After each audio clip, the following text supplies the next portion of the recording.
Hello everyone, welcome. In my last video about my deep desert base build, I got a bunch of questions about why I did certain things in the way I did and whether certain things still work or not. So in this video, I'm going to answer those questions and just show you directly. So let's start with the first question that I get quite a lot, and that is, why do I use granite? A lot of people say that I'm not gonna have a base by the end of the week.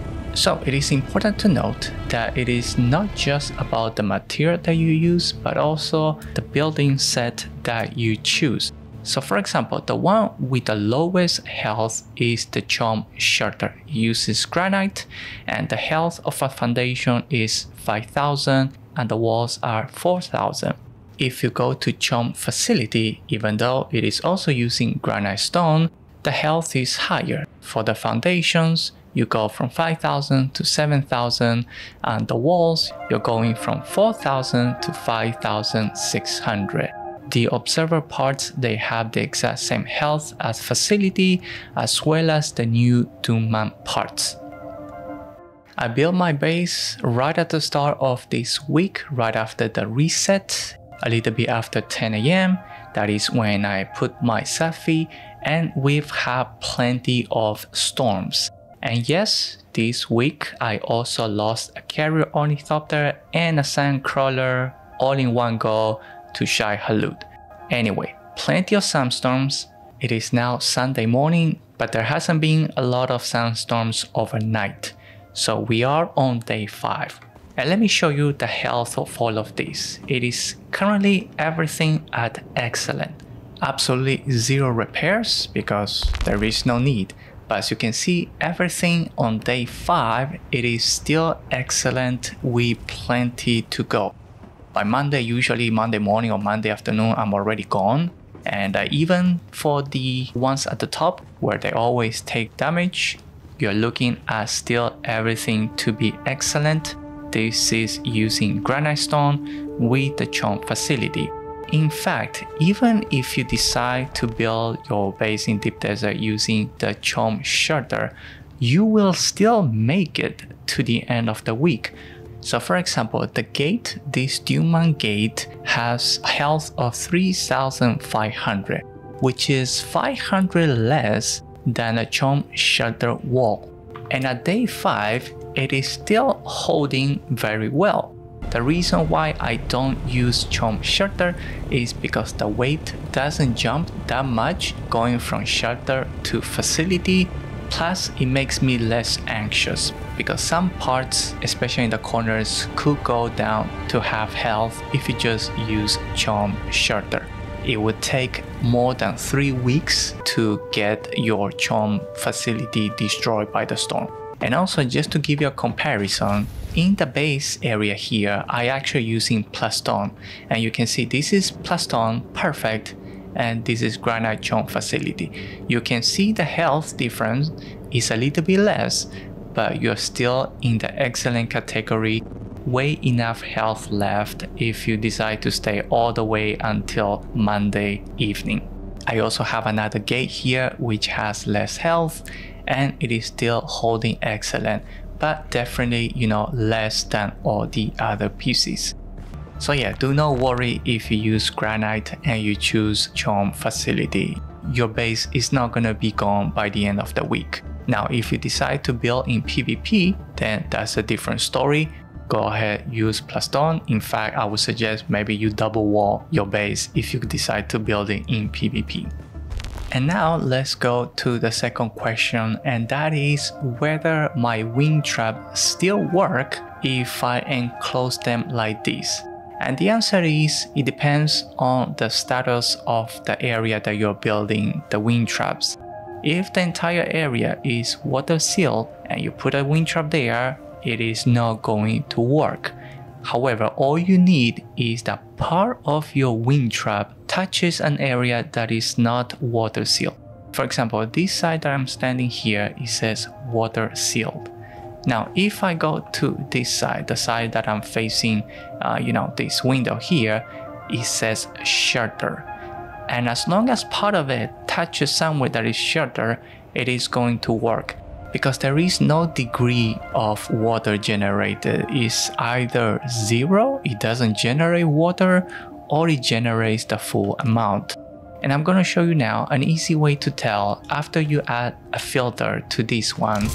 What you have to do is go to the water tab and just look for the internal water capacity of the tank. It should go up 14 milliliters every like 6 or 8 seconds. As long as you can see that the internal capacity is going up towards that 500 milliliter, then that means that this one is working, because it has to fill the internal capacity first before it sends anything to the rest of the circuit. So that is how you tell that your individual wind trap is actually working. And my reason for enclosing this is to prevent the wind traps from taking damage. Now for this one here in the corner, I had to remove that ceiling at the top for this wind trap to start working. And same as the previous one, right now I have everything 0 just so that I can make this video and show you guys. We go to storage, I add a filter, we go to a water tab and just wait a couple of seconds until we start seeing that this number is moving up. Because if this number doesn't move up, then it is not working. So that's why the large windows here. So this one also gets shutter status on this side, and all of this works, and the other 3 same situation. And for those who are wondering, the same applies to your wind turbines.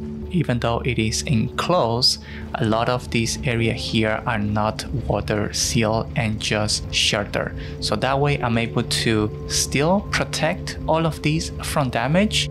This one took a little bit of damage at the beginning because I had it too close to the wall, to the outside, so it was taking some damage. So I had to move just a few inches inside in order for this one not to take damage.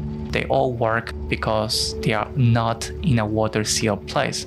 For example, if I were to take this one here and I move it indoors, now this area is completely water sealed. I put it here. Now you can see it stops working, it stops generating power. So once I move it back outside, in this area, once I put it in here, now it will start generating and we have now the power back on. So yeah, so just keep that in mind. Now the next thing is just something that I want to share with you guys since I didn't go over that before, and that is having the hangar this way, where I have the entrance in one side and the other. These entrances are always facing north and south, and the reason is because I like to exit quick. I get in on the ornithopter, I lift up, boost, and I go into virtual mode. So now the kind of, you get out of your base like really quickly, kind of like in a lot of spaceship games where you get out of a tunnel. You also save, a little bit of fuel.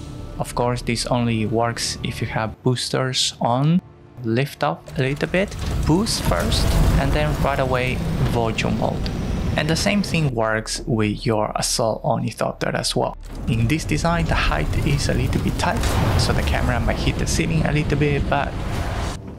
And another question that I was getting is, this seems to be a lot of work, a lot of materials. And it is actually not that bad if you use the Solido replicator. It takes me about maybe 15-20 minutes to actually build the base, so it is not too bad. And when it comes to materials, because of the increase of the volume for the assault ornithopter, I can get all of these in 2 trips. So as long as it's 2 trips, I'm fine.